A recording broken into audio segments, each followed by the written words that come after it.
computer. There we go.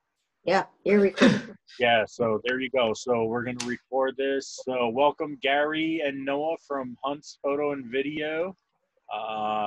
6 locations, Gary? 5? 8, I think. 8. Damn. Yeah. Whatever. I can't keep I lost count. Yeah, okay, there you go. Given everything that's new, Noah's going to talk to you and Gary a little bit about how you can do a collaboration with Hunt's to do new programs. For those of you who are program chairs here or presidents, we have added Noah's presentations similar to what he did at Photorama on the NJFCC website. And that some of them are mirrorless and other things like that. But you didn't come here to see me, so I'll let you, Noah, now take over and go for it, man. Yeah, Gary, you want to start it off, or do you want me to start off? I'll start off, and then you can finish it. For those who don't know me, I know several people here, but there's a lot of people. There's some people that I don't know. Where Hunt's is a company based out of Massachusetts. We've really become a household name in the last 20 plus years. Going out and doing events. I do close to 50 plus events. I was doing close to 50 plus events a year for the last 15 years before COVID-19 hit. And obviously this year, all my events have been canceled for the whole entire year. And even events into next year have already been canceled. What I've learned from the COVID-19 is, COVID-19 has been a challenging type of thing, but for me, I've actually learned an awful lot from COVID-19. And even when things get back to normal, there's a lot of things that I did back before COVID-19 that I'm not going to go back to. With that being said, with all the shows being canceled, we've tried to look to work with all the different camera clubs that we've established relationships with, clubs that we've not been able to establish working relationships, and try to reach out to them and try to bring more stuff on a virtual level. For folks who don't know me very well, for me, I'm all about relationships. I don't want, there's many retailers out there in the country you guys can buy from. I don't want you guys to view me as just another retailer, just another guy with the same box as everybody else. I want you guys to consider me more a friend, a partner, and a trusted source, and some guys that you can, and be family. And you guys have questions and stuff like that, I want you to be able to reach out to me, talk, and be able to answer questions where you're buying something, not buying something. I think more than ever before, in any business we do, I think it's important that we all try to work together as a community and bond together with the partners you have and really try to support them as best as possible.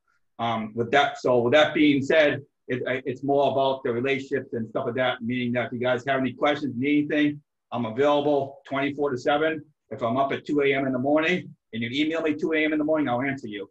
It's the devotion that I have in the pride I have in building my customer relationship, and I take that very seriously. So with that all being said, I'll let Noah talk a little bit about some of the programs and everything we put in place.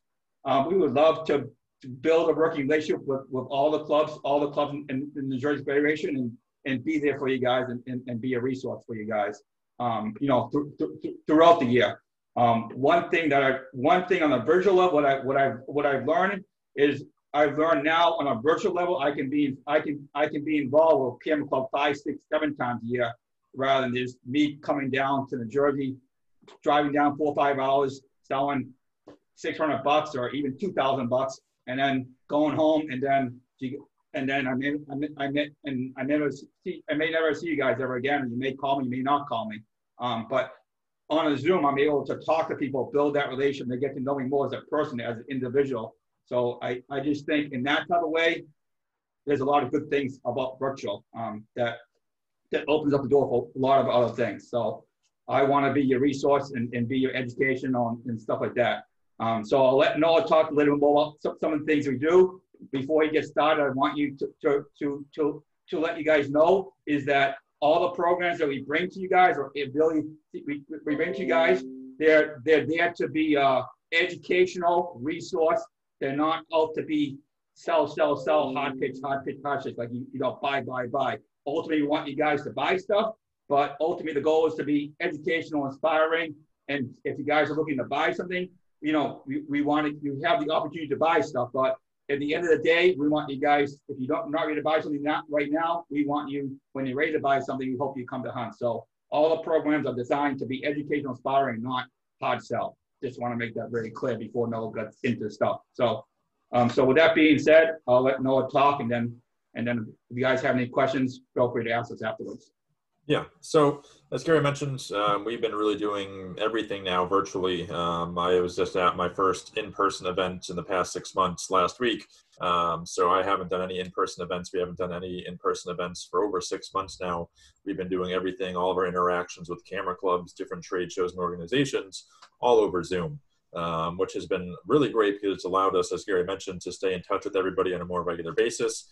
We can talk with people more often because we don't have travel time and everything else that goes involved with actually being somewhere in person. There's either expenses involved or time involved or planning involved usually. So we're able to now work with clubs all over the country that we may not have had the chance to visit nearly as often as we would like, and work with them, as you mentioned, several times throughout the year so we can get to know the membership better. The members can get to know us better so they're more comfortable. If they're looking to make a purchase, reaching out to us, asking us questions and asking us for advice on anything they may be looking for, whether they're looking to buy something or not at that given time, as Gary had mentioned. So just going to briefly go over some of the different things we've been offering. I can send everybody an email as well. If you guys want to provide me with your email addresses, I can send you a kind of a full outline of everything that we've been doing and put everything together, because there are a lot of different programs. And if you guys have topics and things that your members are requesting that's not on this list or that you think would be good to do a program on, please do let us know. Gary and I work with many photographers all over the country that can teach a variety of different subjects, or we work with many different vendors and different camera manufacturers as well to come on and do programs. So we do have a lot of resources to work with to offer different programs. The first and kind of the most popular one that we've been doing, as Roman mentioned, was that Mirrorless program that I did for Photorama last month. That's something that I've been doing for probably over 2 years now. Prior to COVID-19, I was doing it in person at camera clubs and different events. Now I'm doing on average probably about 2 a week with different clubs and groups all over the country. And basically that program is designed to inform people about what mirrorless cameras are all about, some of the key advantages of mirrorless versus DSLR, and some of the benefits that you gain with the mirrorless system that you just don't have with DSLRs. Mirrorless has gained a lot of popularity over the past couple of years, and a lot of people are still not very familiar with what that really means or what it's all about. So I put this together to really kind of inform people and kind of help people understand a little bit about mirrorless because that is the way the industry is shifting. And I don't think you're going to see many new DSLR cameras coming out onto the market anymore. So that's something that's been really popular that we've been doing. We've been working with different vendors like Datacolor, Westcott, Datacolor doing programs in color management and monitor calibration. Westcott doing different programs on lighting. We've been working with Fujifilm to do some different programs with Fujifilm cameras. A couple different lighting companies like LumaCube and LitraTorch. We've spoken to LensBaby a little bit to try to line up some programs with them. And I'm just kind of going through these quickly because they're all in that email, which I can send all of you guys. So you'll have that to review back to, so you don't have to be quickly jotting down notes because there is a lot of different things, but a lot of different programs that we can offer with some of the vendors that we work with. And then we can also recommend outside speakers, outside photographers who we've met at different trade shows and conferences all over the country, who do programs, who can come on and do programs for your specific club on a variety of different topics like wildlife, macro, smartphone photography, photographing kids, documentary photography, and a variety of different topics. Just really kind of target it towards what your membership is looking for. We don't just want to say, hey, we have this program, we would love to do it for your club, if none of the members are going to be interested in that specific subject matter. So we've tried to put together a pretty diverse list of programs so you guys can pick and choose from that, and also come back to us with other suggestions or other topics that you think your members would be interested in. We're happy to kind of target it towards what you guys have interest in. And kind of the way that works is if we're working with an outside photographer, not somebody who works at Hunts or not one of the manufacturers that we work with, There typically is some sort of fee. Usually it's between $100 to $150 for a program. Is kind of an average that these photographers have been charging to come on and do a program. Some of them are willing to do it for free. Usually those photographers are promoting something else that they have going on, whether it be their own workshops or an ebook or something along those lines, in hopes that they may get some sales that way or some money on the back end. But usually there is some sort of fee involved, or sometimes if there's not, that photographer may do a little bit of self-promotion, but it's not designed to be the whole program. Again, as Gary mentioned, these programs are designed to be informative and educational. They may talk about gear and equipment and show off different equipment, but at the end of the day, it's designed to be informative. It's not designed to kind of pressure anybody into purchasing any of this gear. After the program is over, we ask that the club just send out a thank you email to all the members who attended the program and just say, thank you guys for attending. If you're looking to purchase any of the gear or equipment so-and-so may have been talking about, here are some specials to do so. So we give the members an opportunity to purchase things that were talked about at a discounted rate. And even if they're not looking to get anything right away, they'll have our contact information. And as Gary mentioned, it's more about that long-term connection and that long-term relationship where even if people aren't looking to buy anything right away, in hopes by doing these several times per year, it's going to allow them to get to know us better and be comfortable coming to us for their purchases rather than going to B&H or Adorama or somebody else. Ultimately, we want the business long-term. We're not just looking to make a quick sale right after a program and that be it. We really want to build those long-term relationships. So the way we've been doing that is if I'm not personally doing the program, if we have somebody else coming on to do the program, I'll come on in the beginning, introduce myself, talk a little bit about hunts.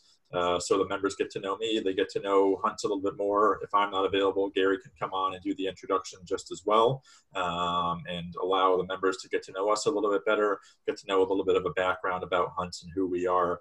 Just so it's more familiar to them. And we'll stay on through the end to help answer questions that may come up and just be there if there's anything else that the presenter may need. So that's kind of a variety of things that we've been doing. I do want to say that we've been trying to make these programs a little bit more interactive, a little bit more visually interesting, so the attendees feel like they're more a part of the program rather than it just going on in the background and not being engaging. We want them to feel like they're really a part of it, that they can engage and ask questions and give their feedback. And sometimes we're trying to find ways to make these maybe hands-on demonstrations of different styles of photography or different shooting techniques, things that are more hands-on and actually doing some demonstration over Zoom as well, trying to get away a little bit from the basic PowerPoint presentation that somebody's just narrating over, because there is a lot of that going on. So we're trying to find ways to diversify ourselves a little bit to offer a little bit more variety of content that not everybody else may be doing. So we're really kind of, in some senses, learning as we go. When we started doing this 4 or 5 months ago, we only had a couple of programs that we were offering that we had in mind, and now we have a list of probably over 20 programs that we've been doing and working with on different clubs. So as time goes on, we're working with more clubs, we're working with more photographers, and we're coming up with new programs and new ideas that we can offer to everybody that we've been working with. And ideally, if we can line something up with your specific club a few times throughout the year, that would be awesome. It's not something that I mentioned that we're looking to do just one time, come on, do one program, and that be it. It's that long-term relationship and commitment that we're really looking for. And with that being said, even when we are able to start traveling to trade shows and events again and be meeting in person in larger groups, we're going to continue to do these because we've seen the benefits that we get from them. Even when we do travel to a trade show or a conference, unless people are coming over to our booth or we see them at a social party afterwards or something like that, we may not get a chance to actually talk to everybody who's there unless we actually physically come across them in person and see them one-on-one. Whereas in a Zoom meeting, everybody who's there, we get to address all at once and talk to all at once and build that relationship a little bit better than we may be able to do in person. So that's another nice benefit as well. And it opens up the door to you guys, to speakers that you may not have had been able to come in and do programs prior to all this happening as well. If there's a photographer across the country who a lot of the members like and would love to do a program, it's not always going to be feasible to fly somebody out cross country to come in to do a program one evening, but it's a lot easier now to have them come on and do a program on Zoom. your costs will go down as well for doing some of these programs. You don't have to worry about a photographer's expenses if they have to travel to come to the club and things like that. So it really does reduce expenses on both ends, which we think is great and just opens up the door to a lot more possibilities. I'm sure many of, there's a lot of this that I've been talking about, many of you guys already know. I'm sure many of you guys have been doing programs on Zoom and have probably seen the benefits for yourself. I know we definitely have, and it's been a huge advantage for us over these past 6 months. Without doing all of these programs, I don't know where we would be at right now without having, or without being able to travel to events, which is what we were doing week in and week out.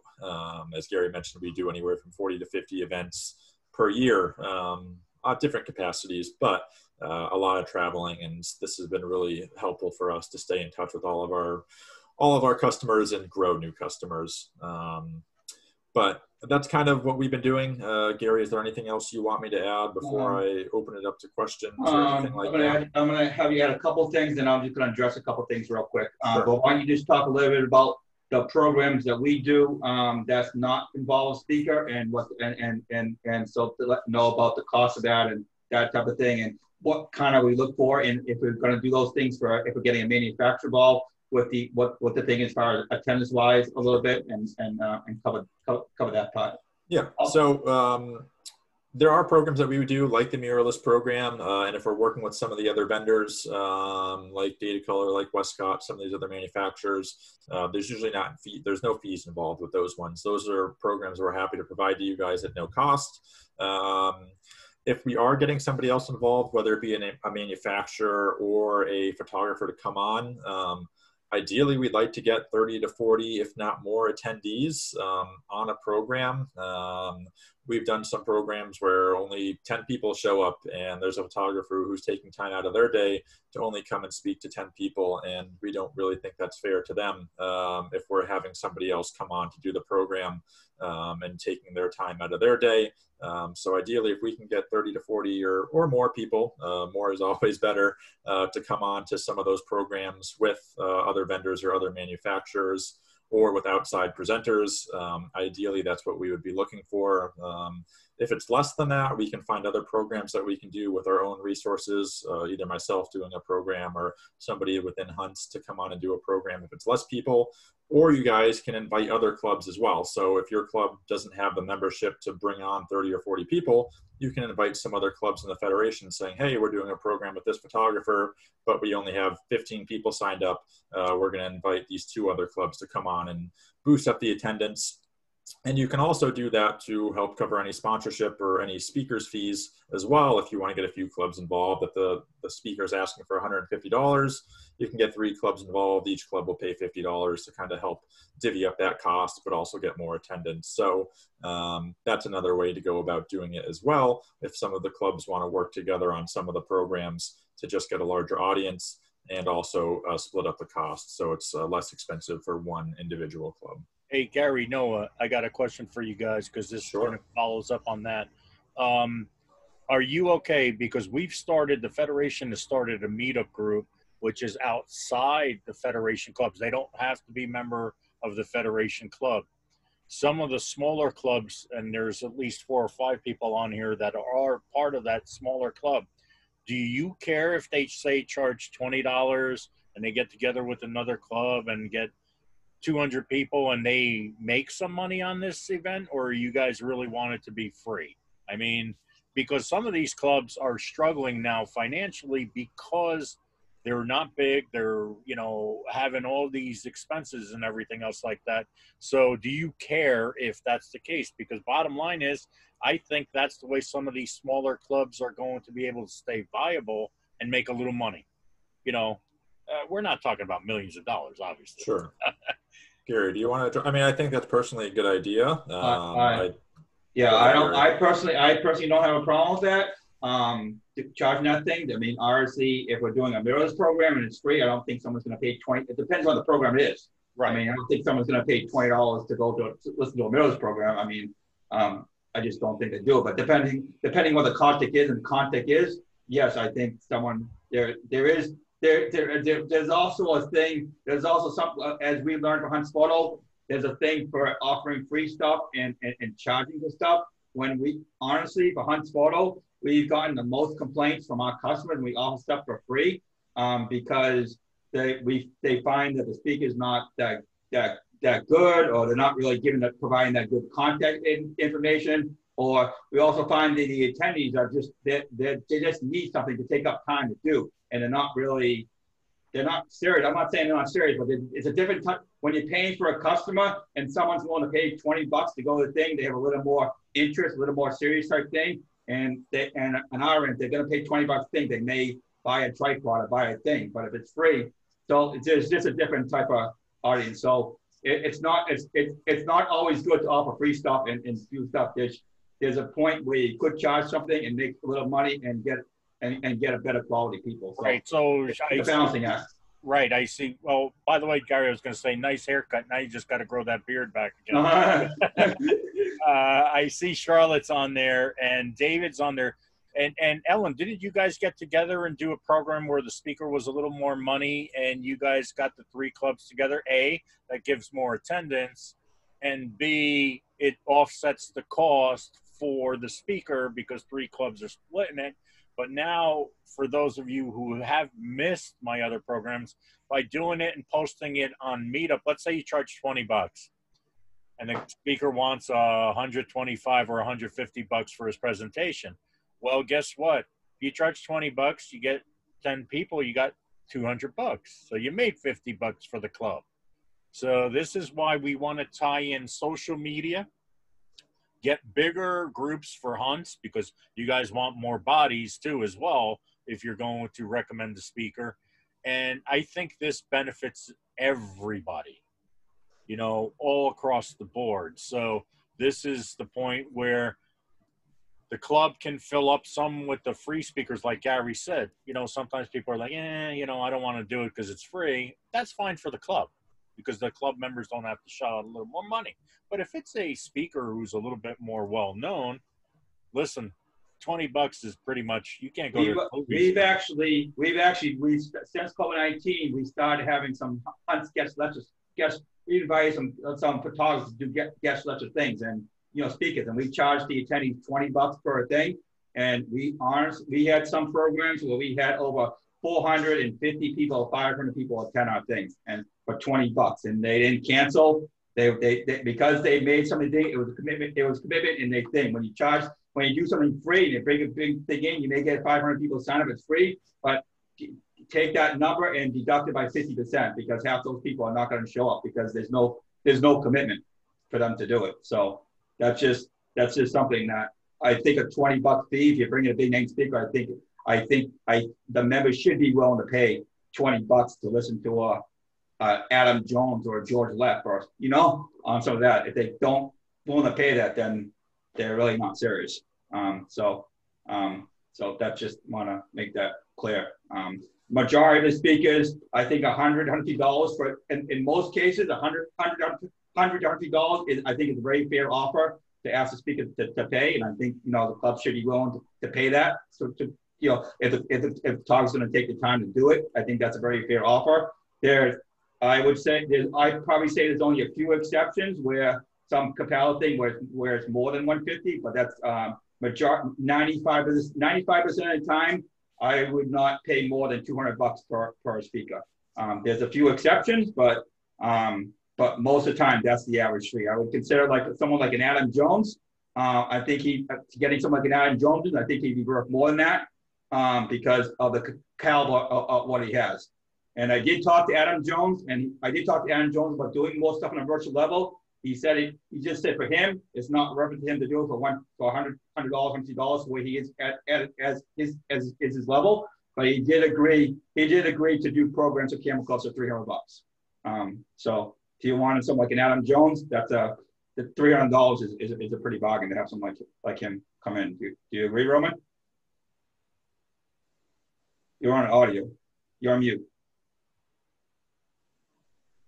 So yeah, I mean, it depends, but think about it. If you spread the $300 over 3 clubs, it's $100 a club.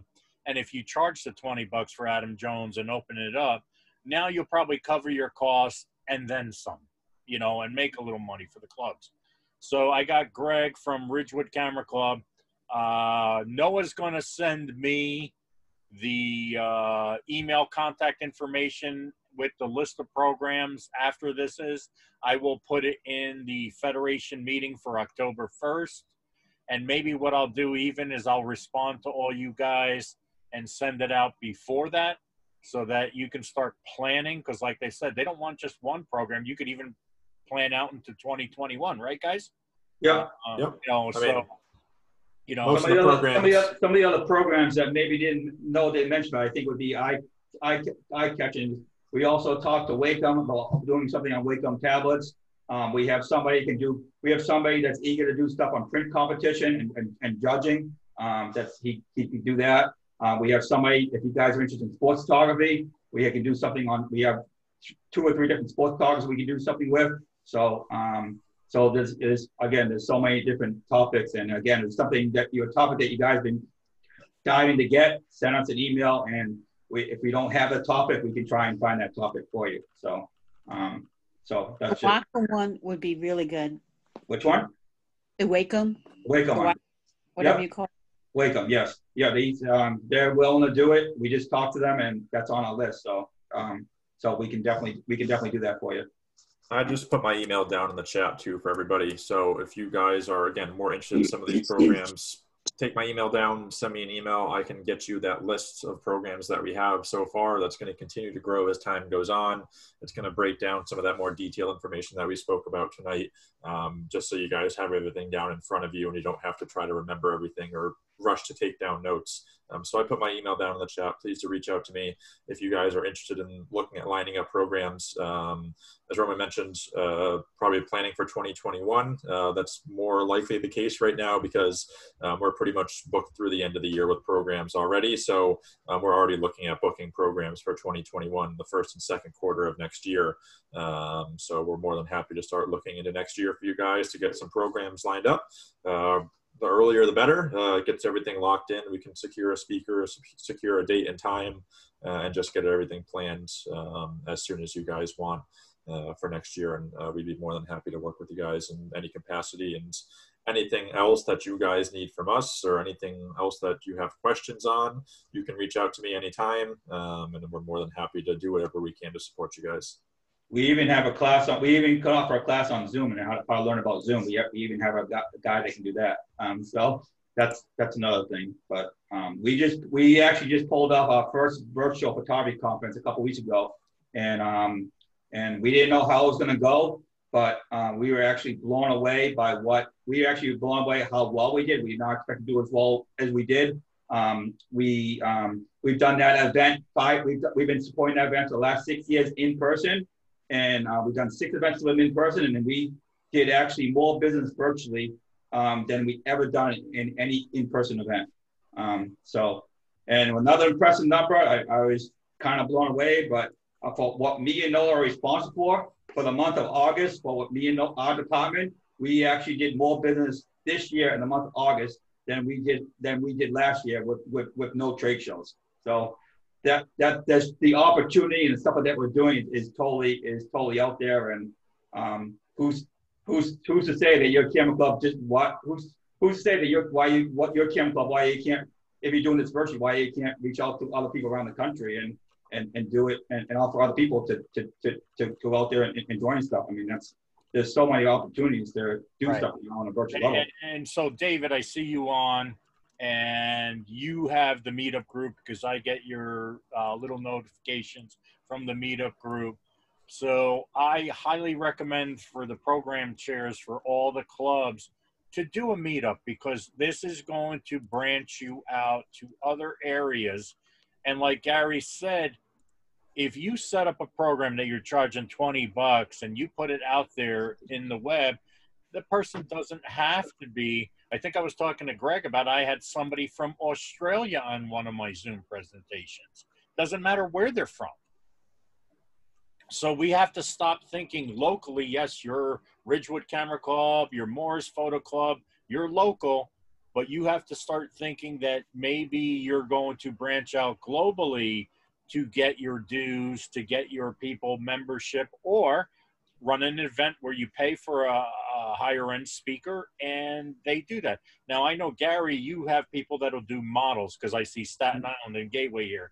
You've got models, you've got nature, you've got street photography, you've got people, you know, you guys have enough speakers that pretty much any topic you want. And I think somebody said about the Wacom tablets, maybe Lens Baby, whatever your membership is geared to. Another thing that I probably want to bring out to you, I know, you know, to try to gain new life or new blood, because a lot of these members that, you know, I've struggled to get new people or new blood and do this type of things. One thing I personally have done since the COVID-19, I've personally stepped up my own personal Facebook page, my personal page. I've also just in 2 weeks ago, just got on Instagram. And I know a lot of camp clubs have struggled to get the younger people to come. If I strongly encourage you guys, if you don't have an Instagram account, to get on Instagram, start posting things, make it, the whole point of Facebook and Instagram is to make it interactive, make it fun, make it live. Don't just doing boring pictures you know, just general pictures. Or make it like you want to join your group, make it fun, engaging. I mean, show engagement, show like you're having fun. Do different stuff than the normal stuff. The Instagram people, the people under the age of 40 are on Instagram. That's where they are. And as far as point of view as the manufacturers goes, and Canon, Nikon, and stuff like that, since COVID-19, they're requiring all the reps to be posting stuff on Instagram once a day. They find Instagram for the vendors. Instagram is more important than Facebook for the interaction. So I definitely encourage you guys to get on Instagram. I encourage you guys to try to step up your Facebook page and do more social media posts and do some things. Even trying to do different type of things, and maybe have a club and do Facebook Live and get on and show and talk about your club and talk about what you do and good things you have and make a live event. I mean, if you go out and do a shooting event and you want to do a shooting event, instead of just, you know, going out there and hanging out, do a Facebook Live and show that you're out there and you're having fun and what you're doing. Nancy and Mary, Sparta just did an outing that you guys went out to do the flower fields or something like that I saw on Facebook. Yeah, so you're muted, Mary. Yeah, that's okay. You like it that way. We've done a couple at Sparta. Right, and you guys are getting membership through the social media, right? The Sparta Facebook page is pretty active because they allow non-members to post there too, in hopes of getting them interested in the club, because they make the outings exclusive just to the club. So that page is pretty active. I would say my other two clubs, because one has really not much interest because nobody can post on it, and the other one's a little too restrictive, so there's not a lot of activity on it. Yeah, I think I recognize that club. Wait, so yes, you do. That's what I'm trying to push people. I said, you know, between this social media meetup groups where you're going to find everybody, and I want you guys. Yes, my last 3 months as president. Yay! Don't make me look too happy on this one, but yay! That you guys have a financial now stake with working with Gary and Hunts and everybody else like that. That you can make a little money, you know, 10, 20 bucks. Hey, you offset your cost for some of these speakers and you get a major speaker. So as we were saying, COVID kind of opened up our eyes to all these different things. And like I said, Noah did the presentation during Photorama, and I can guarantee you we're going to continue that even if we're 100% in person. I can't stress enough for you guys to also show the meeting via Zoom. And I know some of you have a problem with internet connections and everything else at your location. Guess what? Your cell phone can be a hotspot where you can do it via Zoom. So you could set up your cell phone there. So this has forced us to do a lot of different things. And like you said, you know, now you can get these speakers from anywhere in the world if you can work out the time restrictions. And I think this is beneficial to everybody. Obviously, Gary and Noah, I've seen that, the business is doing okay still. Everybody wants to get out in person. Why not do both? I go, that's like, just gravy on the potatoes. It's just extra that we need to do. I mean, we did it with Photorama. We didn't want to do 100% virtual, but we did very well because we had the speaker. If we do it live, we will have the speaker and we will still stream it. So think about this for your future, because like Gary said, they're not stopping. They're going to continue this into 2021, 2022. I think this is the way everybody's going to go in the future, manufacturers or otherwise. So I don't know. Personally, I don't know. I don't know what future trade shows are going to be. To tell you the truth, trade shows were, me and Roman were talking about this even before COVID-19 happened.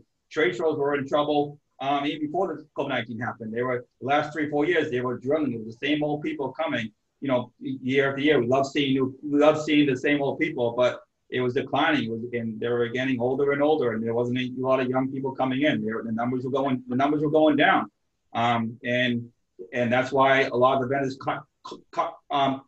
stopped supporting some of the events, because they just it was getting lower and lower. I think that if trade shows are going to survive, and they are going to survive, I think the way they're going to survive is the way they're going is if they're going to offer more shooting opportunities, go out there and shooting, and get away from the programs, get away from the general slide presentation programs or something. If they are going to do a program, I think it has to be more hands-on, interactive, than just you sitting back and listening to a guy talk for an hour about their pretty pictures. It has to be more engaging. I've talked to many photographers and other people, and I've asked the question now. I said, if you weren't speaking at the event, or you weren't big, what would make you want to come and pay $300 or $200 to come to a conference? And they all, majority of them said, shooting. There's been during the 9/11, when September 11th happened, 9/11 happened, the world changed, and it changed that security got tighter, and 9/11 just didn't happen. Everything in airports went back to normal. There was a drastic change, and it changed when Boston bombings happened in 2013. The way it changed was you go to big events and you go to sports events. Now you have to go through security and get your stuff thing and be more thing because of all the stuff that changed. And that's here to stay. So I think in this type of thing, when COVID-19 happened, I think there's going to be a change in how events how to happen, or even camera clubs, how they're going to happen, and they're going to have to be more interactive and be more things to get members to think. And quite frankly, if I'm going to an event, people might, even when COVID-19 gets back to normal, I mean, I don't know about you guys, but I might be reluctant to go into one room and then go into another room and go to another room and be in exchanging things. I mean, I can't tell you, before COVID-19 happened, WPPI, Imaging USA, Photo Plus, all those big shows, I can't tell you how many people actually got sick from that show, because there was 20,000 people, and how many people actually got sick the next day. I mean, for me, I was flying across the country and stuff like that, and since COVID-19 happened and stuff like that, I usually get a bad cough or bad cold twice a year. Since I haven't been on a plane, I haven't had that. I haven't had that, and I wonder why it's in there. Maybe because I'm not flying that much and I'm not exchanging things, but I just think there's just going to be, the trade show thing is going to be different things to do to survive. And I mean, you don't need to go to a trade show to listen to a program. You can get that on YouTube. You can get that. There's so many other ways to get it. You don't need to pay $300 to do that, but you can't pay but people like to go to shows to engage, to interact, to build relationships and some of that, and that's by shooting. You really can't do that just by sitting in a room and sitting down and listening to a photographer. You can't have that interaction. So yeah, but even Noah mentioned a little bit, and I've been thinking about this because of everything that I've been doing is mostly the talking head PowerPoint presentation. But honestly, I've been thinking that I can do virtual processing classes, that are interactive. I could do a macro shoot live that you're seeing it. So we just have to start thinking differently as a group.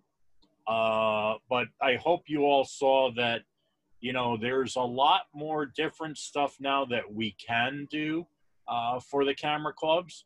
I personally want to meet in person. I just came back from Washington on Sunday, so I am flying across the country still, but all my other workshops are now canceled. So I'll see you guys all in 2021 somewhere. But you know, this is at least, I want to say, the next 6 months for the camera clubs. So just remember that moving forward for all the clubs and how you need to think a little differently. Next year, we're going to have Judy host for Photorama. We're going to live stream her Zoom, her lectures. And we might even do a Facebook Live shoot when she's shooting live. So we're working on that now for next year, just to attract more people. Yes, you want to shoot a model in person. You're not going to be sitting there in a Zoom meeting photographing models. But again, at least you get a feel for being there. And for people who are feeling vulnerable, might be a little sick, you know, this is not going away. Zoom is staying forever. So as you saw, just so you guys all know, if you guys are planning I know a lot of you guys go to Photo Plus. If you guys haven't already heard, Photo Plus has officially been canceled for this year. So there's no Photo Plus this year. They are doing it on a virtual level. They are going virtually, but if you haven't heard about Photo Plus, it's not. They did make a decision to cancel it this year in person. You can't put 14,000 people into the job itself. They wouldn't have it if they did. But. Yeah. So, all right. Any questions for Gary or Noah? Or are you guys all set? How do you do Facebook Live? I don't know how. So just go on to Facebook, and there's a Facebook Live button. You just hit that, and you can do it on your phone or anything else. You can't do it through a camera? You can not do it through a camera. It's got to be either through a laptop. The easiest way is through the phone. No, I think you can do it a different way. No, right? No, it's a different way you can do it, right? So there's a few different ways. So if you want to have more than one person on the screen, Facebook itself won't allow you to do that. You either have to use Zoom and go live from Zoom to Facebook if you want to have multiple people on the screen at once. If it's just going to be you, then that's fine. You can do it directly through Facebook. But Facebook doesn't allow for more than one person on screen at the same time. So we've been using Zoom to broadcast through Facebook. If you have a camera, you can get things where you can hook up your personal camera to your computer to use it as a webcam. If you don't already have a webcam on your computer, there are softwares that will allow you to hook your camera up and use your camera as a webcam to get better video quality. Can be a little bit more complex, but it is an option. But again, yes, doing it on your phone is the easiest way to do it. But if you want to do it so you have multiple people on screen at once, you have to use a third-party source. Zoom is the one we've been using. Couldn't you do it iPad, Noah? Like an iPad? You could do it on an iPad, yeah. We did it at the Florida Birding Festival. That's what I'm saying. Stacey just got a little microphone attachment because the wind is usually a problem. Yeah. You can do it on an iPad as well, especially if you're doing it remote. If you're trying to broadcast it from a specific place, then an iPad would be a good way to do it. Just have some sort of audio source, because the standard microphone on those is pretty terrible. So you're saying that you can't take your phone and we go on an outing and you can't show the parking lot and show the. You can. You can do that. You just hit Facebook Live and start recording.